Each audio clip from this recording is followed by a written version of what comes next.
Good morning. Today we're going to be practicing addition with regrouping. So let's review our learning targets. Our learning targets for today are I can use strategies to add numbers within 1,000 and know when to regroup. I can understand and use hundreds, tens, and ones. So in order to make sure we know when to regroup when we're adding numbers together, we need to make sure we understand our units, ones, tens, and hundreds, and how they are connected to each other.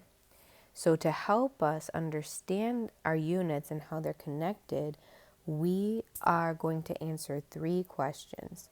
How many ones do we need to make 110? How many tens do we need to make 100? And how many hundreds do we need to make 1,000? All right, so let's look at those 3 questions. The first one being, how many ones do we need to make 110? All right, so I want you to think for just a moment, how many ones do we need to make 110?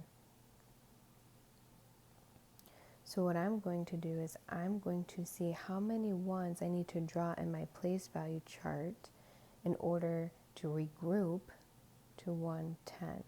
So we're going to count 1, 2, 3, 4, 5, 6, 7, 8, 9, 10. So we have 10 ones, and that is equal to 110.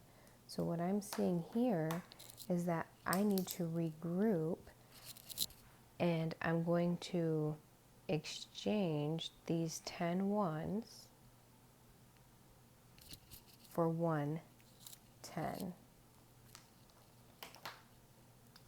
Okay, so when we look at that, it took 10 ones to make 110. So let's think about our next question. How many tens does it take to make 100? How many tens does it take to make 100? Again, let's count out how many tens until we get to 100. We're going to count by 10. So 10, 20, 30, 40, 50, 60, 70, 80, 90, 100. So we have 10 lines here. So we know that it takes 10 tens to get to 100. Okay, so I can exchange or regroup these 10 tens and get 100 for it. Okay? So our last question here is how many hundreds do we need to make 1,000? How many hundreds do we need to make 1,000? And my thousands, what I'm going to do is make it a special shape called a cube, like this. Okay? So again, let's count by hundreds up to 1,000 and then see how many hundreds we needed. So we have 100, 200, 300, 400, 500, 600, 700, 800, 900, 1,000. So if we count how many hundreds we have 10 total. So we're going to regroup our hundreds, 10 hundreds for 1,000 here.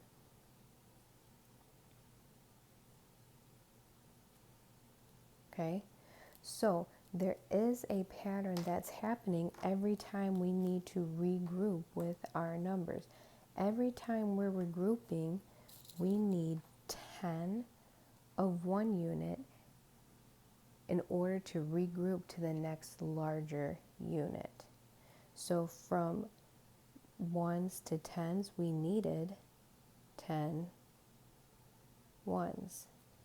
From tens to hundreds, we needed 10 tens. From hundreds to thousands, we needed 10 hundreds.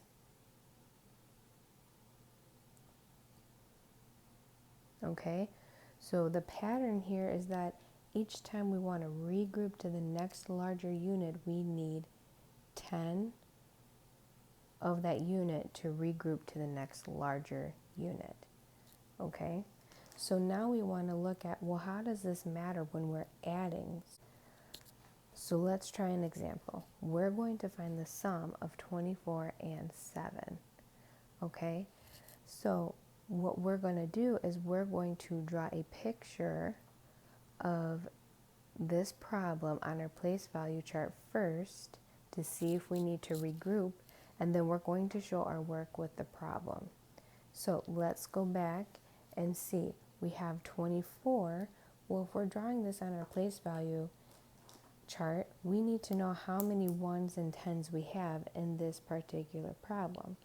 So in order to know how many ones and tens we have, we're going to start with the ones place.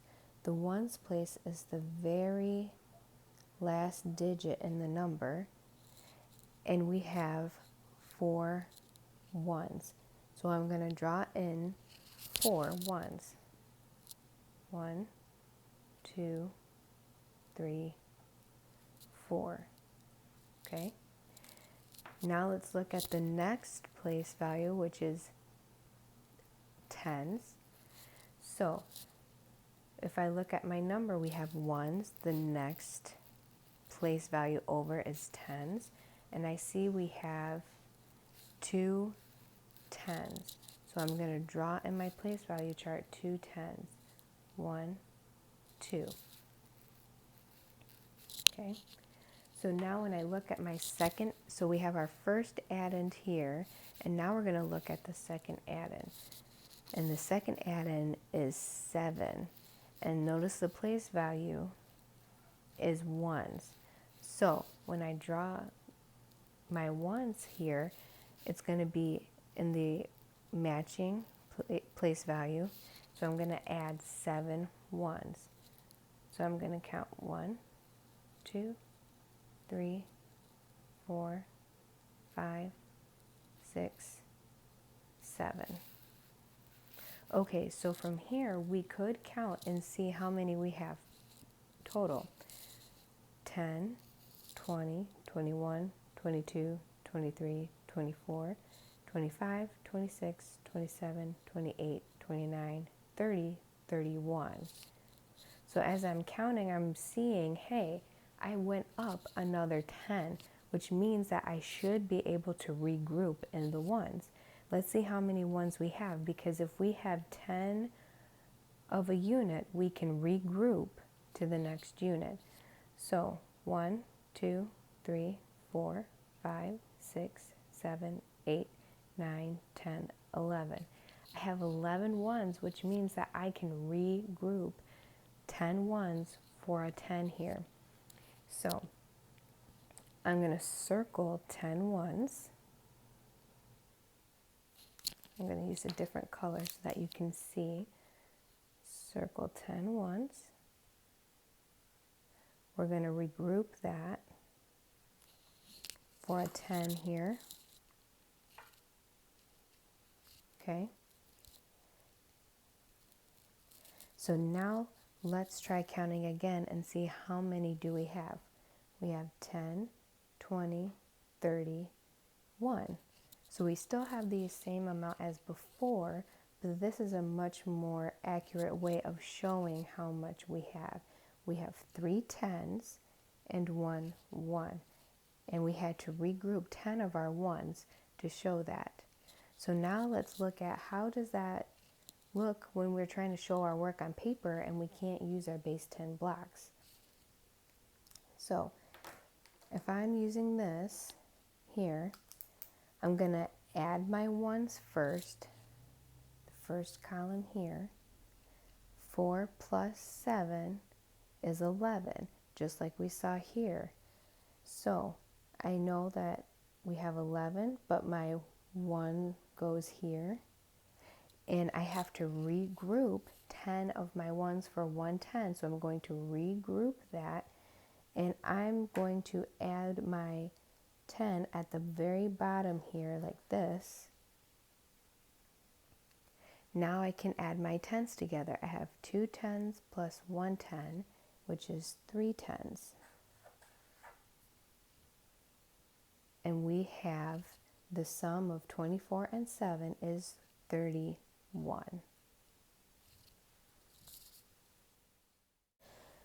So as we move into the we do portion of the lesson, we would practice similar problems together using base 10 blocks as well as a number line, just as a way for students to double check their work and reassure that they did the problem correctly. And if students are struggling with the base 10 blocks, we could use place value discs as an additional resource to help students build that connection between the units. As we move to the you do portion of the lesson, students would be completing a set of problems using base 10 blocks, the number line, or the place value discs.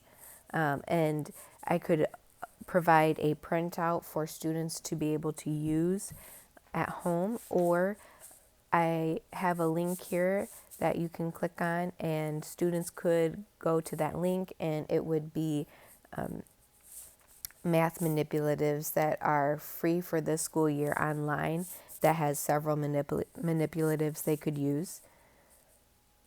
When it comes to the assessments, one assessment I could do for the children is to do an exit ticket, and they would demonstrate their work by drawing a picture of the base 10 blocks and how it could be used, and showing the procedure of regrouping when adding. Another assessment I could have students do is to randomly select a problem and have a student explain to their peers how to solve this problem. When the student is explaining the steps to solve this problem, it allows for other peers to listen and to either agree or disagree with each other and help address any misconceptions that students might have with each other. This gives students a chance to address their own misconceptions and how to correct them, as well as having that dialogue about the math and seeing that it's okay to agree or disagree as long as you have a reason why.